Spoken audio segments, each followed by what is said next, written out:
Hey guys, so some of you may have heard about the recent events that happened to me at the hospital this week. For those of you that don't, Thursday morning I was woken up at about 5 a.m. with an extreme stomach pain. Now 2 days previous, my cousin and I had both had extreme food poisoning, so I'd grown somewhat accustomed to sleeping with intense stomach pain. So I managed to fall asleep after I woke up at about 5 a.m. My alarm eventually went off later in the morning and I got up to do school. The pain was still unbearably strong though, and when I sat down at my desk to do my schoolwork, the level was so intense that I couldn't even focus to turn on my computer. For the past 7 days, my parents have been in Switzerland, and I've been staying here with my cousin Ganesh. So I hobbled up out of my desk chair and went down the hallway to his room, pounded on the door, and I was like, Ganesh, we need to get to the clinic. If my cousin wasn't here, I don't know what we would have done. He immediately drove me to the clinic where we often went to see our family doctor here when we're sick. Now this doctor travels the world, and I know the chances of him being at his clinic at this time in the morning were very slim. But we prayed, Lord, if it is your will for me to get seen by this doctor, we ask you that you would allow us to get in there as quickly as possible.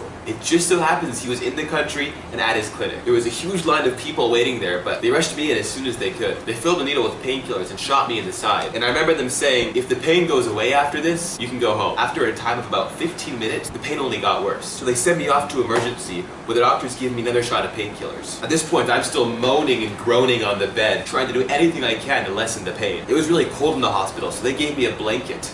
And the simple weight of the blanket upon my stomach was almost too much for me to bear. They proceeded to give me 4 more shots of painkillers. Even after I was pumped high on these medical drugs, nothing was able to take away the pain. My pain level only increased. Yeah, I was so full on these meds that I eventually got knocked out. But an hour later, I woke up again, and the pain had not left me. At this point, if I had to level the pain on a scale of 1 to 10, I would have given it an 8 or 9. There was nothing the doctors had that they could safely give me to take away this pain. At this point, I've lost the ability of speech. I had to do simple head gestures to yes and no questions. But I distinctly remember at about 2 p.m. Thursday afternoon, our pastor, one other member from our church, and my cousin came around and they all started praying for me. They began to anoint my body with oil, and while they were praying for me, it was almost as if everything stopped, and I felt like that point was a defining moment for me. I suddenly realized I had 2 options. In the Bible, it talks about how a prophet is not accepted in their hometown. Take Jesus himself. The people of Nazareth could not believe who he was or the miracles he did because they thought they knew Jesus inside out. They had seen him grow up all his life, and they couldn't possibly imagine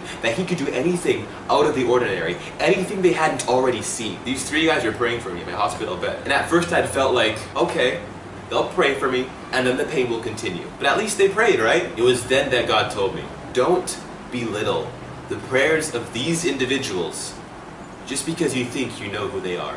I've known these 3 men for many years, and I've never seen them perform miracles firsthand. But in my heart, I had already limited the power God had given them to my own understanding of who they were. I remember crying out in my spirit, God, don't let me be like one of the people from Nazareth who belittled your God-given power just because they thought they knew who you are.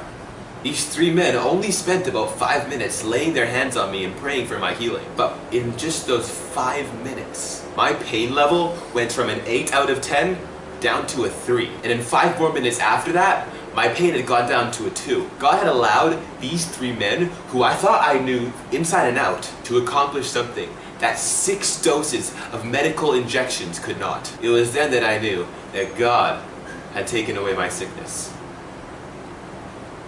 From that point onwards, I did not experience any more abdominal pain. The doctor, having seen my condition several hours before, had originally told me that I would have to stay in the hospital for up to half a week. And here, after only laying in my hospital bed for about 4 to 5 hours, I had already come to the realization that my God had made me well again. I keep on thinking about this whole thing as I've been going throughout my day, and I want my prayer to be, Lord, don't let me belittle those who you've put in places of authority simply because I think I know them inside and out. The people from Jesus' hometown didn't believe him because they thought they knew who he was. And by doing so, they missed out on so much. I don't want to miss out on anything the Lord has for me, even if it means shifting my view and changing my current belief.